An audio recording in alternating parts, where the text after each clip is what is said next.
ce premier cours du tutoriel d'utilisation de WordPress. Aujourd'hui, nous allons parler donc de la présentation générale de WordPress. Tout d'abord, qu'est-ce que c'est que WordPress? Donc WordPress, c'est un CMS, donc de l'anglais Content Management System, qui veut dire système de gestion de contenu.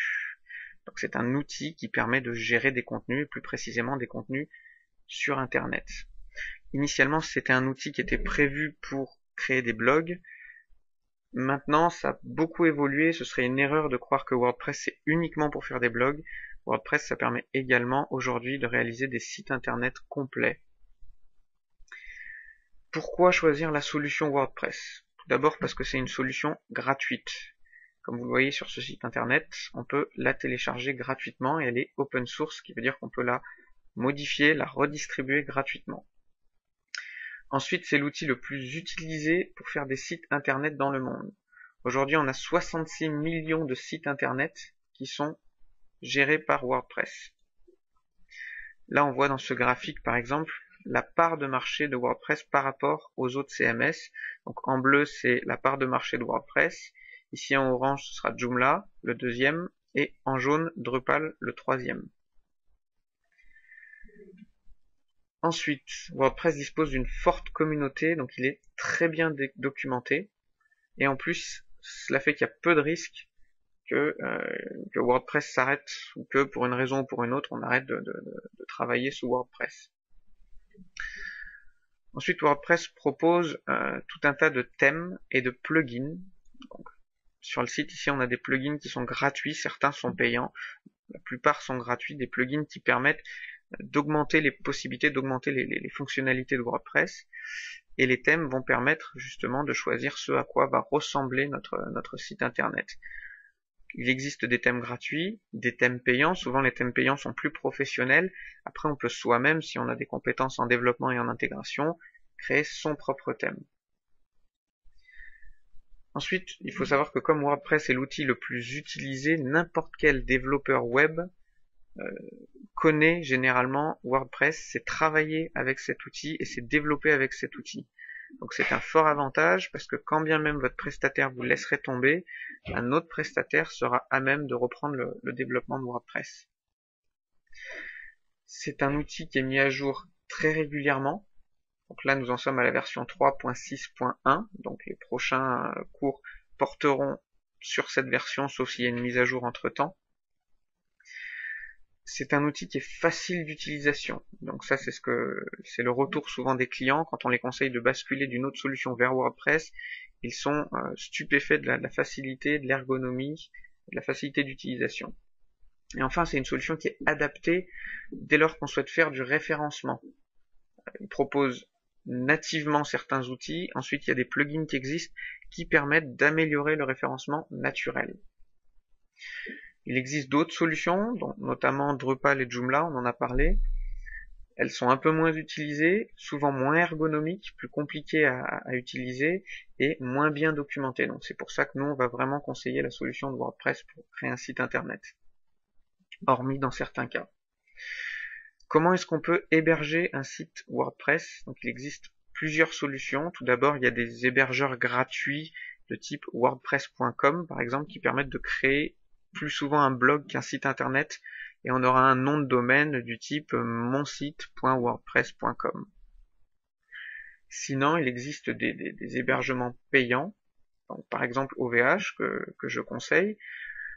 Le premier pack sera de l'ordre de 1,99€ hors taxe par mois pour un petit site, ou un site qui n'a pas une grosse envergure ou des gros objectifs, c'est largement suffisant.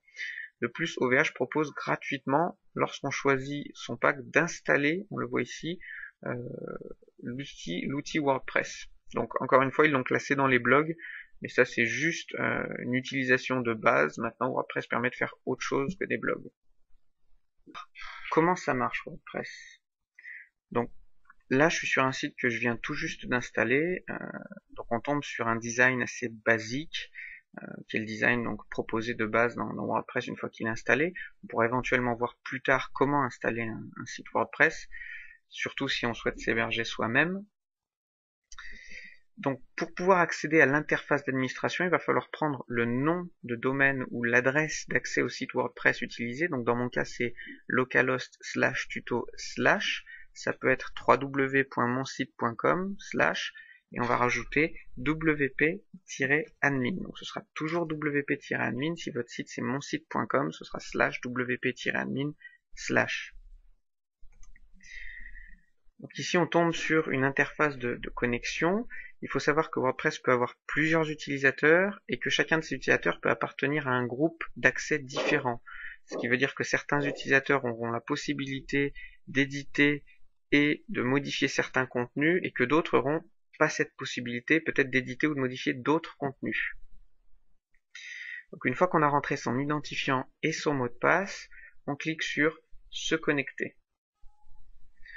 Donc là on tombe sur le tableau de bord. Nous, lorsqu'on livre WordPress, généralement il est présenté de cette façon-là, on l'a épuré, mais de base il y a beaucoup plus de modules qui sont présentés sur 2 colonnes. C'est assez barbare, c'est pour ça qu'on vous propose cette version épurée. Donc la navigation dans l'interface d'administration va se passer dans le menu de gauche, ici. Là on va pouvoir accéder aux différents éléments. Donc on va rapidement balayer quelques-uns des éléments. Donc là comme vous le voyez on a accès aux articles qui sont les actualités. Ici, vous voyez très rapidement, très brièvement à quoi ça ressemble une page d'édition qui vous permet d'éditer justement les articles. Ici, vous avez les catégories des articles, des actualités. Ensuite, vous avez ici des pages. Donc là, c'est plus des pages institutionnelles de contenu. Vous avez également donc dans Apparence la possibilité de gérer des thèmes. Donc là, le thème graphique, c'est vraiment ce à quoi va ressembler le site internet.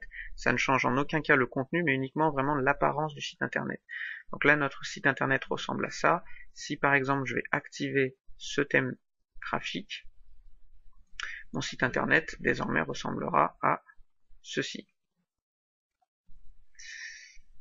Ensuite, nous avons la possibilité d'éditer donc les menus. Là, je ne montre pas tout, je passe vraiment en revue les grandes lignes. Donc là, les menus, donc accueil, page d'exemple, qui correspond ici à accueil, page d'exemple, par exemple. Nous avons également la possibilité d'ajouter, de modifier, de supprimer des extensions. Donc ce sont les plugins dont nous avons parlé tout à l'heure. Ici, nous pouvons également gérer les utilisateurs. Donc là, il n'y en a qu'un seul. C'est là qu'on va pouvoir ajouter des nouveaux utilisateurs ainsi que leur groupe en fonction de leur droit d'accès. Et puis enfin, on va voir là, nous avons les réglages, par exemple avec le titre du site, l'adresse d'accès au site, l'adresse email qui sera utilisée pour l'administrateur du site. Maintenant, je vais vous montrer rapidement quelques sites internet qui sont développés sous WordPress. Donc par exemple, nous avons le site Comme un fruit, qui est lui développé sous WordPress. Donc c'est vraiment un site institutionnel de présentation, donc il n'y a pas que des actualités. On va avoir des pages de contenu, on va avoir également des références, comme on peut le voir là. Lorsque je clique sur une référence, j'ai accès au contenu de la référence. On va bien entendu avoir des actualités, donc là ça va plus être la partie blog. Et puis par exemple, on peut avoir un formulaire de contact qui permet d'envoyer un email directement à l'agence. Ici, nous avons le site Babimage. Donc lui, c'est pour une entreprise qui fait de la photo de naissance. Donc sur le même principe, là, on n'a pas du tout d'actualité. On va avoir par contre des pages de contenu qui présentent les produits, ainsi qu'une fonctionnalité qui va permettre aux parents de visionner une photo gratuite de leur enfant grâce à l'utilisation d'un code.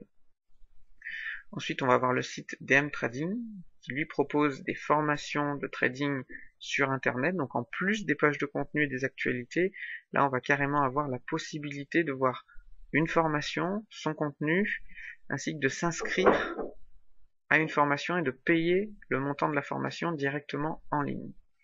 Donc voilà pour quelques sites sous WordPress qui sont justement pas des blogs. Donc ça vous permet de voir que WordPress fait vraiment des sites, peut permettre de faire des sites complets. Voilà, c'est la fin de ce premier cours. Merci d'avoir suivi.